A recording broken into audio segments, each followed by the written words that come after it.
आप कल्पना कीजिए कि आपने काफी कठिनाइयों के पश्चात टोक्यो ओलंपिक में जर्मनी के विरुद्ध हॉकी की स्पर्धा में कांस्य पदक का मैच खेला। आप प्रारंभ में पिछड़े, परंतु आपकी जीवटता और टीम के अदम्य साहस के कारण देश ने वर्षों बाद ओलंपिक में पदक का सूखा खत्म किया। परंतु जब पदक समारोह का समय आया तो आपने मानवीय आधार पर अपना कांस्य पदक जर्मनी को सौंप दिया। लोगों के मस्तिष्क में सर्वप्रथम यही प्रतिक्रिया आएगी कि पागल हो क्या? ऐसा ही कुछ हमारे इतिहास में भी हुआ। दशकों पहले हमारी सेना ने अदम्य साहस और शौर्य का परिचय देते हुए एक ऐसी विजय प्राप्त की जिसकी कोई कल्पना भी नहीं कर सकता था। यह रणनीतिक रूप से महत्वपूर्ण भी थी, क्योंकि इस क्षेत्र पर विजय पाने से भारत सामरिक तौर पर पाकिस्तान पर प्रभुत्व प्राप्त कर सकता था।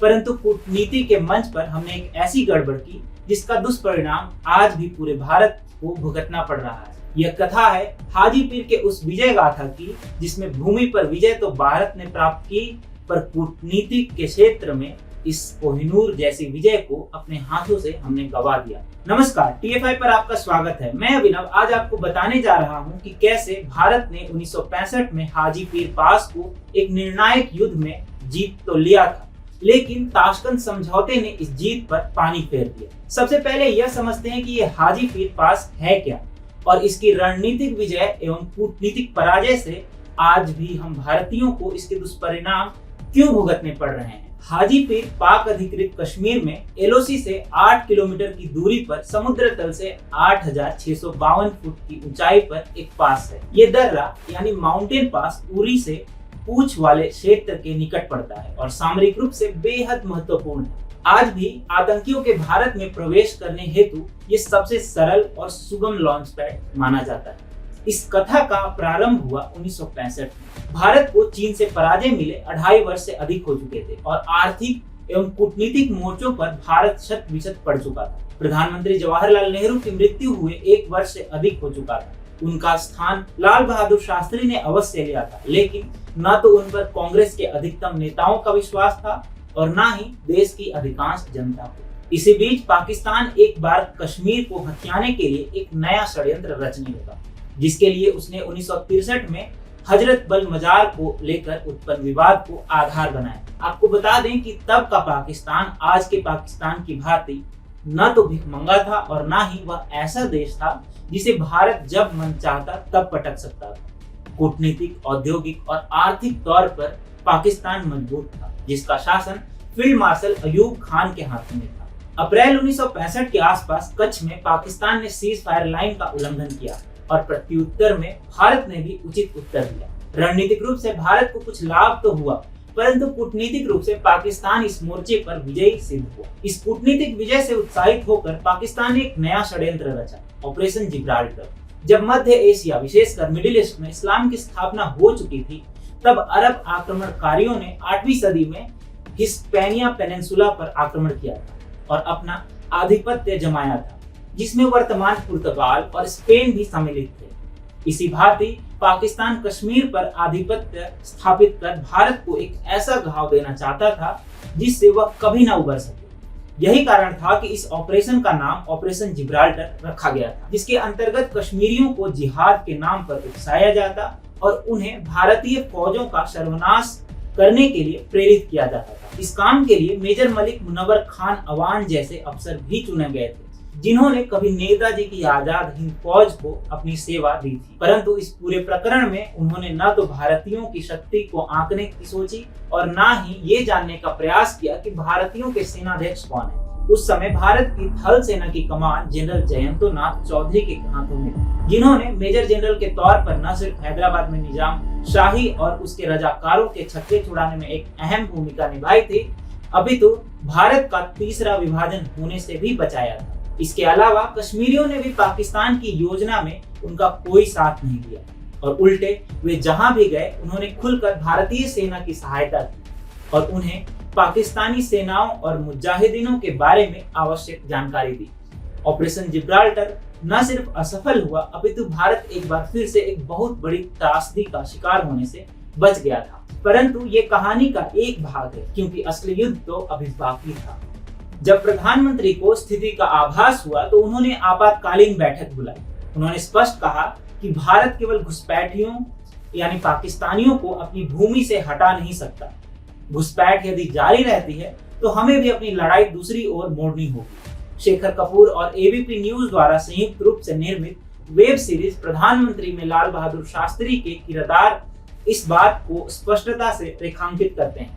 आखिरकार 15 अगस्त 1965 को भारत ने सीमा रेखा पार करते हुए पाकिस्तान के नियंत्रण में आए कुछ क्षेत्रों पर पुनः नियंत्रण प्राप्त कर लिया, जहां से वे श्रीनगर से ले जाने वाले राजमार्ग पर बाधा डालते रहे। परंतु भारत इतने पे नहीं रुका। ब्रिगेडियर जोरावर चंद बख्शी के नेतृत्व में एक बेहतरीन युक्ति निकालते हुए भारत ने हाजी पीर को पाकिस्तान के नियंत्रण से स्वतंत्र कराने का निर्णय लिया। यह मिशन कतई सरल नहीं था, क्योंकि कारगिल की भांति शत्रु ऊंचाई पर आधुनिक शस्त्रों के साथ सुसज्जित था। हमारे जवानों के पास 303 राइफल को 7.62 mm semi automatic L1A1 rifle ने पूर्णतया रिप्लेस नहीं किया था। इसके बावजूद हमारे योद्धा हर स्थिति में जूझने को तैयार थे। 19वीं इन्फेंट्री डिवीजन को हाजीपीर दर्रा को स्वतंत्र कराने का दायित्व दिया गया, जिसके अंतर्गत 1st para regiment, 4 Rajput regiment, 19 Punjab regiment, 6 Jammu and Kashmir light infantry regiment, 4 Sikh light infantry regiment, 164 field regiment इत्यादि की टुकड़ियों को इस मिशन के लिए चयनित किया गया था। शत्रु को सीधे मुंह जवाब देने के स्थान पर पिंसर मूवमेंट रणनीति के अंतर्गत धावा बोलने की रणनीति तैयार की गई, यानी शत्रु को दो तरफ से घेर कर उनके पलट कर वार करने की संभावना को क्षीण करने पर ध्यान देने को सुनिश्चित किया गया। इस पूरे प्रकरण में सबसे आगे रही 1st पैरा रेजिमेंट, जिसके कमांडिंग अफसर मेजर रंजीत सिंह दयाल ने अदम्य साहस का परिचय दिया। आखिरकार युद्ध का दिन आया, 25 अगस्त 1965। इस दिन की संध्या को 19 इन्फेंट्री डिवीजन, विशेषकर 1st पैरा रेजिमेंट की टुकड़ी ने सांप के रास्ते पाकिस्तानी खेमे पर धावा बोला। भारतीयों ने भोजन के ऊपर गोला बारूद को प्राथमिकता दी, इसीलिए भोजन में केवल शक्कर पारे और सूखे बिस्कुट साथ लेकर गए। 3 दिनों तक चले भीषण युद्ध में भारतीयों ने काफी कुछ खोया, परंतु अंत में 28 अगस्त को सांप में विजय प्राप्त के साथ ही हाजी पीर पर तिरंगा लहरा दिया गया। 10 सितंबर आते आते संपूर्ण हाजी पीर दर्रा पाकिस्तान के चंगुल से मुक्त हो चुका था। 1971 के विजय से पूर्व 1999 के कारगिल के अभूतपूर्व विजय और हाल ही के सर्जिकल स्ट्राइक्स एवं एयर स्ट्राइक्स से बहुत पहले ये एक ऐसी विजय थी जिसके बारे में आज भी आधा देश अनभिज्ञ है। हम बड़े चाव से मुगलों का इतिहास पढ़ाते हैं, परंतु यह पढ़ाने में हमें क्यों सांप सूंघ जाता है कि कैसे मेजर रंजीत सिंह दयाल ने अदम्य साहस का परिचय देते हुए हाजीपीर जैसे क्षेत्र को पाकिस्तान के चंगुल से मुक्त कराया। कैसे हवलदार उमराव सिंह ने इस युद्ध में अपना सर्वस्व अर्पण करते हुए अपने प्राणों की आहुति दे दी, परंतु मां भारती का मस्तक नहीं झुकने दिया। मेजर रंजीत सिंह को जहां उनकी सेवा के लिए भारत के दूसरे सर्वोच्च वीरता सम्मान यानी महावीर चक्र से सम्मानित किया गया, तो वहीं हवलदार उमराव सिंह को मरणोपरांत भारत के तीसरे सर्वोच्च वीरता सम्मान वीर चक्र से सम्मानित किया गया। परंतु हमारे देश का अहो दुर्भाग्य देखिए, जिस युद्ध में रणनीतिक कौशल और अदम्य साहस से भारत ने विजय प्राप्त की, उसे हमने कूटनीति की मेज पर गंवा दिया। ताशकंद में हुए समझौते के अंतर्गत भारत और पाकिस्तान ने जो भी क्षेत्रों पर कब्जा जमाया था वो उन्हें जस का तस छोड़ना था। यानी भारत ने हाजीपीर को जो पुनः स्वतंत्र कराया था और जो भारत सियालकोट और लाहौर को लगभग पुनः स्वतंत्र कराने की स्थिति में पहुंच चुका था, उसे इन दोनों ही मोर्चों से पीछे हटना पड़ा। आज इसी भूल के कारण भारत को कश्मीर में आतंकवादियों के उत्पात का सामना करना पड़ता है। कल्पना कीजिए कि यदि हमने हाजीपीर को अपने नियंत्रण में ही रखा होता तो आज भारत कहां होता।